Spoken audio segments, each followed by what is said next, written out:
पहा नवीन एपिसोड्स एकदम add free.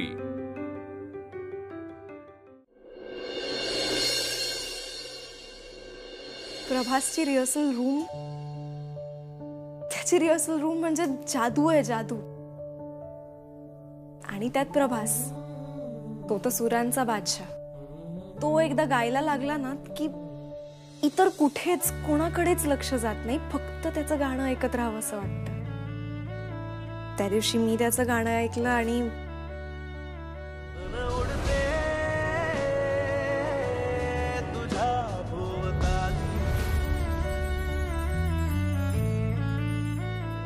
उर्मी, तू बाहेर उभी होतीस ताई, आत यायला हवं होतंस तू। मग तुला जाणवलं असतं, समजलं असतं, अनुभवता आलं असतं की प्रभास आणि त्याचा बँड किती भारी येते। उर्मी, मी त्याच्या गाण्यावर किंवा त्याच्या बँडच्या कुवतीवर अविश्वास दाखवतच नाहीये। मला माहितीये तो खूप छान गातो। तुला कसं माहिती? त्या दिवशी तुझी वाट बघत बाहेर उभी होते तेव्हा तो गायला, तेव्हा ऐकलं मी त्याचं गाणं आणि तो खरंच खूप छान गातो। हो ना, पटलंय ना तुला?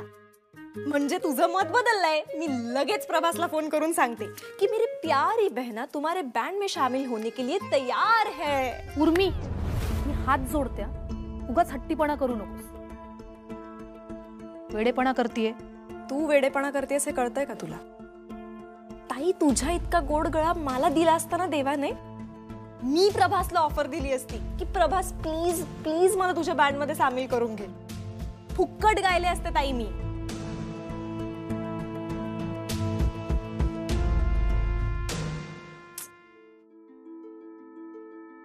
ताई, समजत नाहीये का तुला? अगं तू हो म्हणालीस आणि रिहर्सलला गेलीस ना, तर मला येता येईल त्या निमित्ताने, भेटता येईल त्याला। आणि एकदा का मी तिथे पोहोचले ना ताई की मी आणि माझा जानू खूप छान वेळ घालवू। आणि मग तुम्ही करत बसा ना रिहर्सल। काय प्रॉब्लेम आहे तुझा? गाणंच गायचंय ना ताई तुला, इथे गातेस तसं तिथे गायचंय, काही वेगळं नाही करायचंय तुला। उर्मी, ऐक ना, काही गोष्टी तुझ्या समजण्याच्या पलीकडच्या आहेत आणि त्या प्रभासच्या सुद्धा। होशील तू तयार, मी बघतेच कशी होत नाही तयार ते। उर्मी, उर्मी,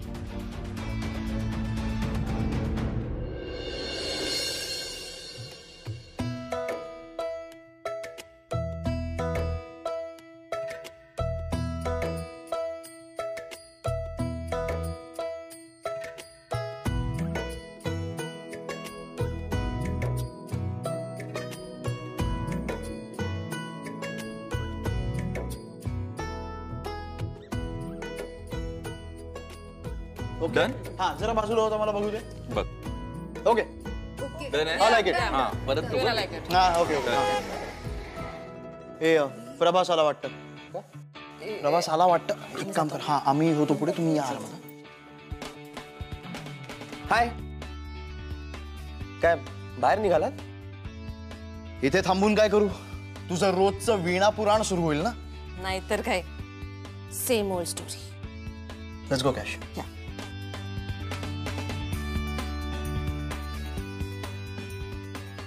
काका थांब ना यार तू तरी।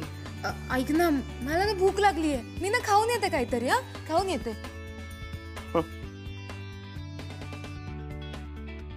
अंकल, ओम नमो सिद्धाय मम अरिष्ट निवारणाय मम कार्यक्रम सिद्धाय नमः।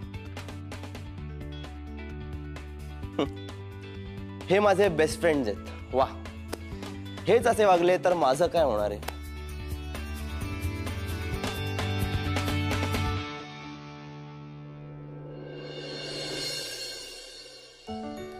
प्रभास, तू काही केल्या वीणाचा विषय संपवत नाहीयेस, त्यामुळे आता आम्हाला काहीतरी निर्णय घ्यावाच लागणार। आणि आम्ही सगळ्यांनी मिळून हा डिसिजन घेतलाय की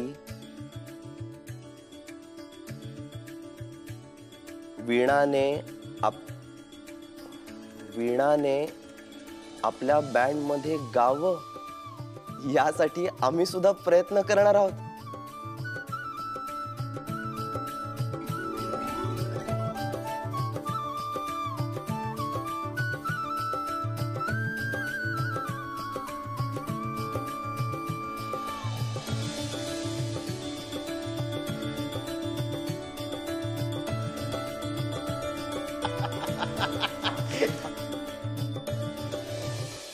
ए कॅश,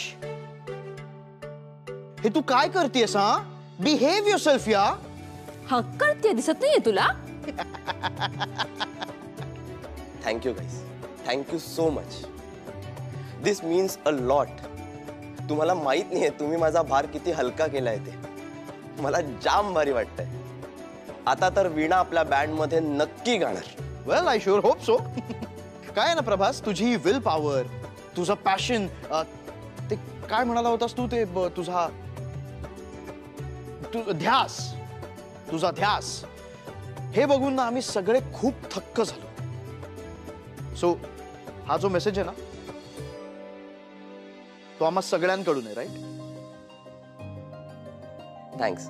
हा, पण डोंट गेट मी रॉंग, हे वाटतंय तितकं सोपं नाहीये. ओके, कारण काल खाखा म्हणाली तसं आपल्याकडे वेळ खूप कमी आहे. सो काही जर अचीव करायचं असेल तर डेडलाईन पण असणार आहे. हो, आणि म्हणूनच आम्ही सगळेजण तुला एक ठराविक नंबर देणार आहोत. नंबर?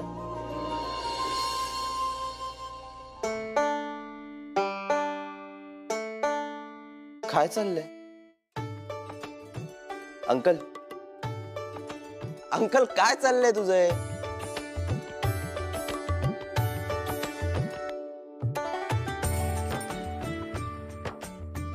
मला कोणी सांगणार आहे का काय चाललंय ते? अटेम्प्ट्सचा. एक मिनिट. म्हणजे वीणाला आपल्या बँड मध्ये आणण्यासाठी तू किती वेळा प्रयत्न करणार आहेस याचा आम्ही सगळे तुला एक नंबर देणार आहोत. म्हणजे 2 वेळा, 3 वेळा का 10 वेळा? वीणाला कन्व्हिन्स करण्यासाठी तू किती वेळा ट्राय करणार आहेस? कूल. मग तुम्हीच सांगा, म्हणजे तुम्हाला काय वाटतं किती अटेम्प्ट्स मध्ये मी वीणाला कन्व्हिन्स केलं पाहिजे? मला वाटतं 7 हा अंक शुभ असतो. नाही नाही नाही नाही अंकल, ते नाही, खूप वेळ जाईल रे, खूप वेळ जाईल ते. आता हाऊ अबाउट 3? नाही यार कॅश, 3 खूपच कमी आहे.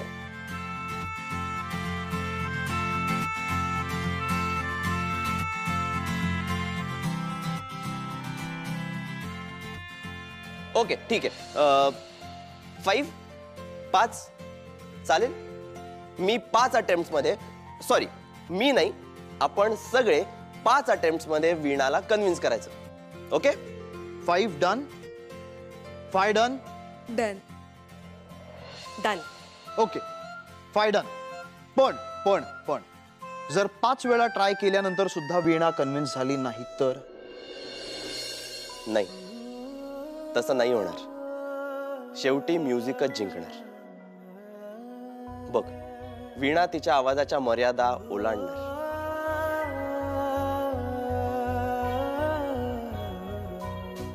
गाईज यार, मी तुम्हाला एक गोष्ट सांगायची राहूनच गेली. मला उर्मीचा मेसेज आला होता. व्हॉट? Not again. सिरियसली. मला काय म्हणाली माहितीये? जर मी तिला भेटलो ना तर ती मला मदत करणार आहे वीणाला आपल्या बँड मध्ये इन करण्यासाठी.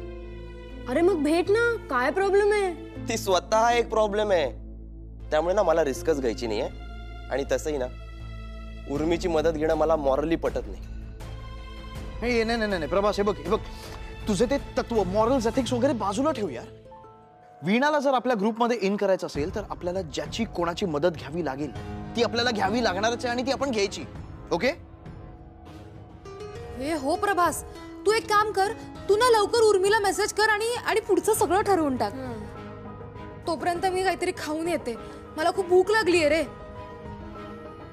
उभाडसा, चल ना माझ्यासोबत. आधी संचिता म्हण.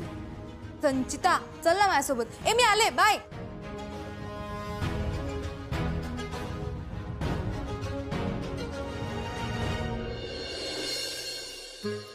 यार जानू, लवकर ये ना. किती वेळ वाट बघायला लावशील मला?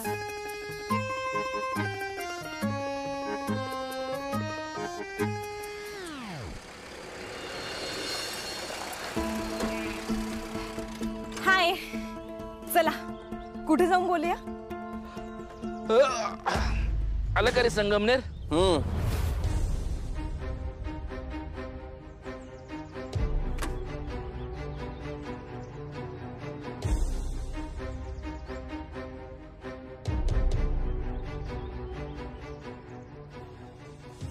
प्रवास हा काय करतोय इकडे? काय करतोय म्हणजे? मित्र आहे माझा तो, सोबत आलाय माझ्या. आपण दोघांनीच भेटायचं असं ठरवलं होतं ना? उर्मी, मी इथे हाय हॅलो करायला आलेलो नाहीये. तू मला म्हणाली होतीस जर मी तुला भेटलो तर तू वीणाला माझ्या बँडमध्ये इन करण्यासाठी तिला कन्व्हिन्स करशील, म्हणून मी भेटलोय. आणि तसंही आपण भेटणार एवढंच ठरलं होतं. प्रभास, अरे आपण भेटणार म्हणजे आपण दोघंच भेटणार, हे साहजिक नाहीये का? काय पण म्हणजे माझा मित्र माझ्या सोबत आला तर काय प्रॉब्लेम काय तुला? आणि तो फक्त माझा मित्र नाहीये बरं का, माझ्या फॅमिली मेंबर सारखा आहे मला तो. आणि तसंही प्रायव्हेट काहीच बोलायचं नाही आपल्याला इथे. हे तुझं तूच ठरवलंस. उर्मी, तुला जे काही बोलायचं असेल ना ते तू पटकन बोला. तू थांब.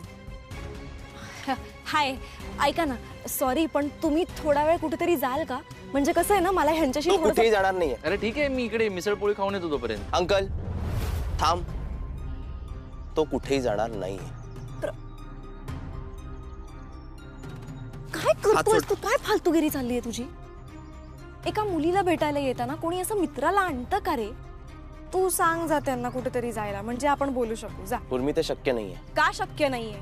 कारण तू जे बोलतेस ते मला पटत नाहीये. इनफॅक्ट ते चुकीचं आहे. मग तू जे काही वागतोयस ते पूर्णपणे योग्य आहे का? आपण हे असं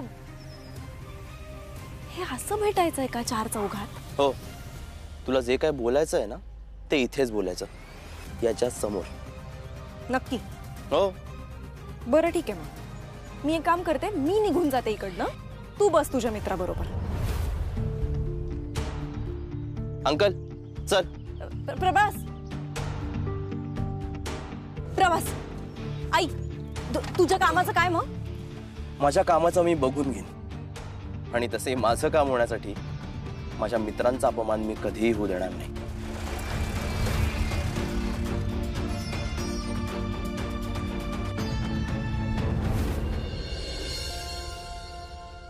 वीणा, वीणा, हो बाबा. कशी आहेस बाळा?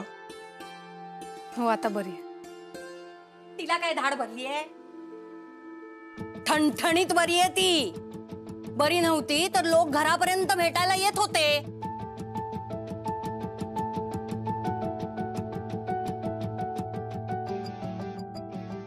दादा, तू माझ्या कुठल्याच गोष्टीवर कधीच विश्वास ठेवत नाहीस रे.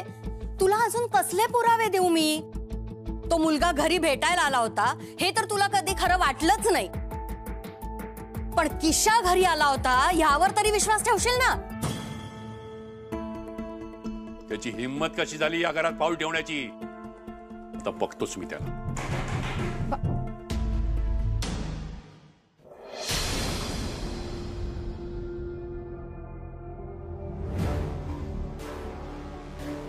काय बायकोसाठी सूप पाठवलंय.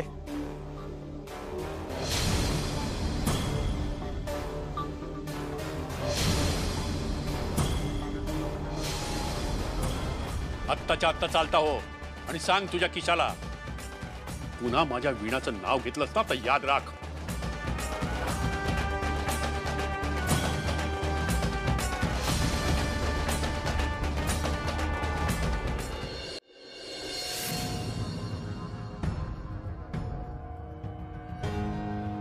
हे जे काय आणले ना ते लगेच परत घेऊन जायचं. तुझ्या घरचं अन्न खायला लागावं इतके वाईट दिवस नाही आलेत माझ्या वीणाचे. हो सासरे बुवा, अहो कशाला भडकताय? कसं आहे, गावात भडकलात आणि अटॅक बिटॅक आला तर अवघड व्हायचं आहे की नाही? तुम्ही ना नेहमी अशी गरमागरमीची भाषा करता, त्याच्यामुळे सगळे प्रॉब्लेम होतात. आपली डॅडी पण असेच आणि तुम्ही पण असेच. कसं आहे, पुढच्या माणसाला काय सांगायचंय ते ऐकून तर घ्या की. आता आपलं बघा, आपण आपल्या बायकोबद्दल किती विचार करतो. आपली बायको तुमची मुलगी, हा तर आता एका बापाचं आपल्या मुलीबद्दल काय स्वप्न असतं की बाबा मुलीला चांगलं सासर मिळावं, तिला काही कष्ट करायला लागू नये, एवढंच ना. आणि एकदा का आपल्याशी लग्न झालं की तिला सगळं आयत्त मिळणार, कारण आपल्याकडे सगळे सगळंच. गप्प बस. सासरे बुवा, तुम्ही असं मध्ये मध्ये बोल नका बरं, पूर्ण ऐकून घ्या. कसं आहे, स्टोरीच्या मध्ये मध्ये बोललात ना तर स्टोरीची मजा निघून जाईल ना. ती गाडी दिसती का? तसं लय गाडी आहे आपल्याकडे. आपण बायकोसाठी पण घेऊ एक वेगळी तिच्या आवडीची गाडी. आणि तुम्ही काय टेन्शन घेऊ राहिले, तुमच्यासाठी पण घेऊ एक नवी कोरी करकरीत गाडी. का म्हणता? आणि दुसरी गोष्ट म्हणजे ते काय म्हणतात ते, काय रे, हा बरोबर बोललास, फुलासारखं जपायचं का काय ते पण आपल्याला बेस्ट जमणार आहे. कारण कसं आहे, आपल्या घरात असा आवाज दिला ना 4 नोकर येतात धावत. आणि तुमच्या घरात आपल्या बायकोला स्वतःची पण आणि इतरांची पण कामं करावी लागतात. माझ्या बायकोला असे कसे कष्ट घेऊ देऊ शकता तुम्ही? तू गप्प बस. मी जर अजून भडकलो ना तर भडकू नका, मग शांत व्हा, ऐकून घ्या माझं. कसं आहे, हे लग्न झालं ना तर तुम्हीच फायद्यात राहाल. गावातल्या सर्वात श्रीमंत मुलाशी तुमच्या मुलीचं लग्न होतंय तर तुमच्या पोटात का दुखू राहिलं? असे कसे बाप आहे तुम्ही? किशा, राग्या किशा, सॉरी बायको, आपला नाईलाज झाला. लाज वाटत नाही तुला हे असं बोलायला? तुझ्या वडिलांनी हे संस्कार दिले तुला? वडीलधारे माणसांची असं बोलतोस नावाने? मग कसं बोलू? तुम्ही पण मला किशा म्हणून धाक मारता ना. अरे मूर्खा, तुझं नाव आहे ना किशा. कोणी सांगितलं? आपलं नाव किशोर रांगडे पाटील आहे. आपल्याला किशा म्हणायचा हक्क फक्त 2 जणांना आहे. एक म्हणजे आपले डॅडी, ज्यांनी आपलं नाव ठेवलं, आणि दुसरी म्हणजे बायको. बरोबर ना बायको? असं असून सुद्धा तुम्ही मला किशा म्हणता. तर मिस्टर अभयंकर रघुनाथ, मी तुम्हाला राग्या म्हणलो तर काय रॉंग झालं? मूर्खासारखा बोल नकोस. आणि ताबडतोब चालता इथून, नाही तर धक्के मारून हाकलून देईन तुला. पण तुझ्यासारख्या घाणेरड्या माणसाला स्पर्श करायची पण इच्छा नाहीये माझी.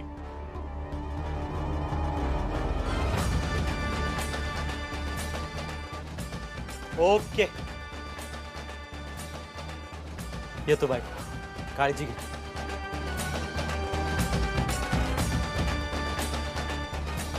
येतो मिस्टर अभयंकर रघु.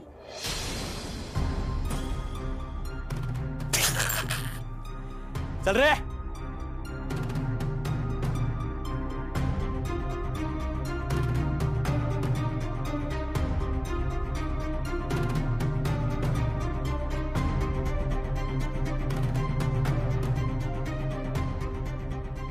बायको,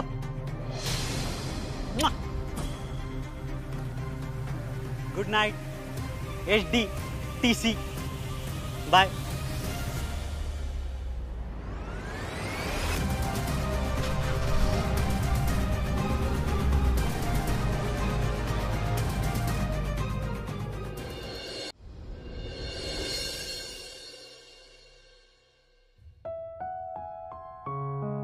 चिका सॉरी. का? हा उर्मीने केलेला पसरा तुला आवरायला लागतो. पण एवढं काय ग त्यात? उर्मी कोणी परकी आहे का? पण तरी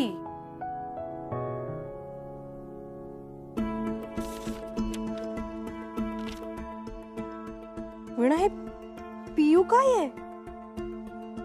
पियू म्हणजे प्रभास आणि उर्मी. काय म्हणजे हे इथपर्यंत आलंय प्रकरण? त्याहीपेक्षा पुढे गेलंय. म्हणजे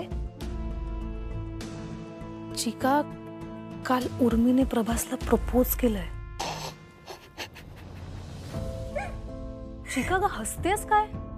मला उर्मीची किती काळजी वाटते माहितीये का? सॉरी, खरंच सॉरी.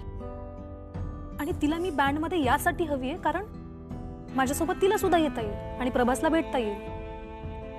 मीना, माझा उर्मीसारखा स्वार्थ नाहीये, पण जर तू बँड जॉईन केलास ना तर मला फार आवडेल. तुला परत परत तेच तेच ऐकायला खूप आवडतं का? मी तुला सांगितलं ना एकदा की मला बँडमध्ये नाही गायचंय. आणि मी सुद्धा तुला किती वेळा सांगितलंय विचार करायला काहीच हरकत नाहीये. मला बघ सत्य आहे. प्रभास